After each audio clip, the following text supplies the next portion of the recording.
एक बार एक व्यक्ति अपने काम से लौटकर घर आया और साथ में पनीर लाया और अपनी पत्नी को कहा कि आज मेरे लिए बढ़िया पनीर की सब्ज़ी बनाना, क्योंकि आज मैंने बहुत काम किया है और मुझे बहुत ज़्यादा भूख लगी है और मुझे कुछ बहुत अच्छा खाना है।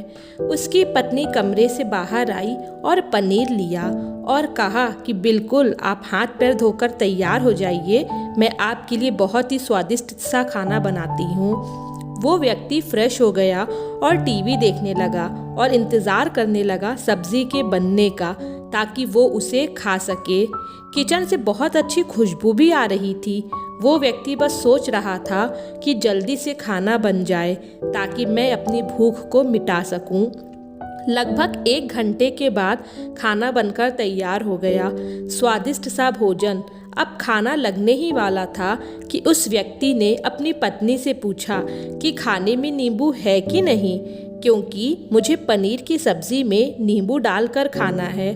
लेकिन पत्नी ने कहा कि नींबू तो ख़त्म हो गए, आपसे कहा था लाने को, लेकिन आप भूल गए। व्यक्ति ने अपनी पत्नी से कहा कि रुको रुको, अभी खाना मत लगाओ, क्योंकि नींबू के बिना खाने में बिल्कुल मज़ा नहीं आएगा। तो मैं अभी गया और अभी नींबू लेकर आया।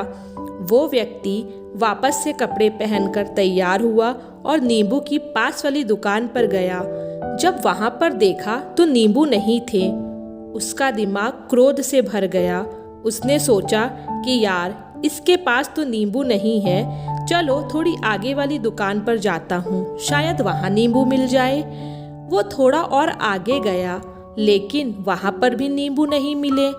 अब उसने सोचा दूर की सब्जी मंडी चला जाता हूँ, वहाँ से नींबू लेकर आऊँगा, क्योंकि नींबू के बिना सब्जी में मज़ा ही नहीं आएगा खाने में।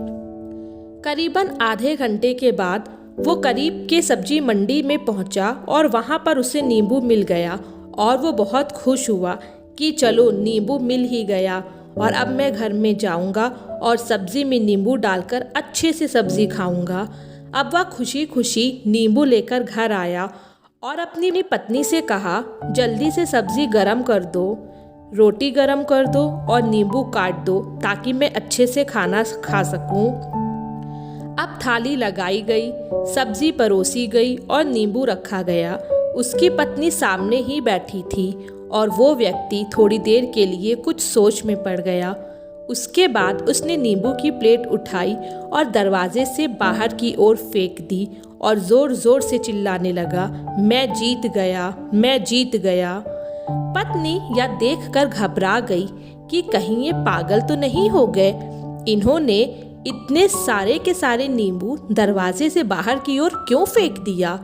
उस पत्नी ने उस व्यक्ति पर चिल्लाया और कहा कि आप पागल हो गए हैं, अभी तो इतनी देर तक नींबू के बारे में पूछ रहे थे और अभी जब नींबू घर पर ले आए और खाने बैठ गए तो आपने इन नींबुओं को दरवाजे से बाहर फेंक दिया और अब चिल्ला रहे हैं कि मैं जीत गया, मैं जीत गया। पत्नी पूछी, आप किस चीज़ में जीत गए, आखिर हुआ क्या है।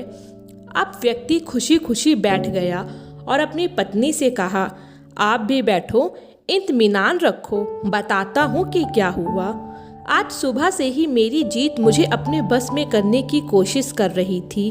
जब मैंने बहुत काम कर लिया तब मुझे बहुत तेज़ भूख लगी।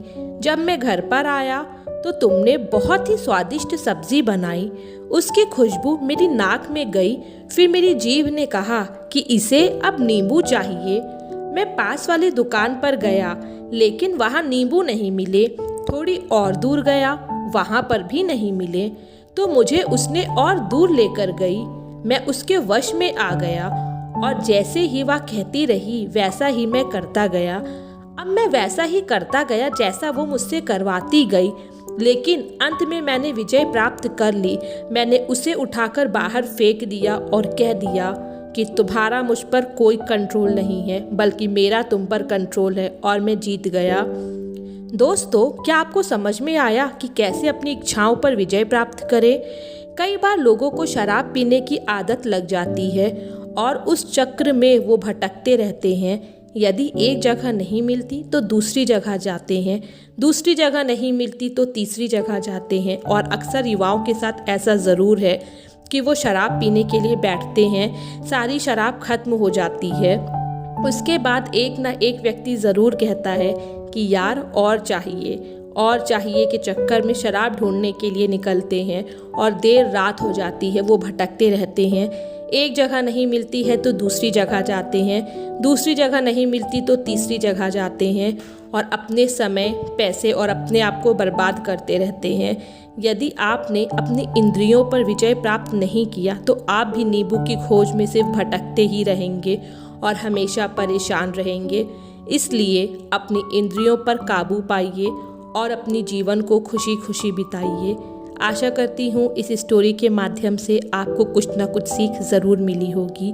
ऐसे ही मिलते हैं एक और कहानी के साथ, तब तक के लिए खुश रहिए। धन्यवाद।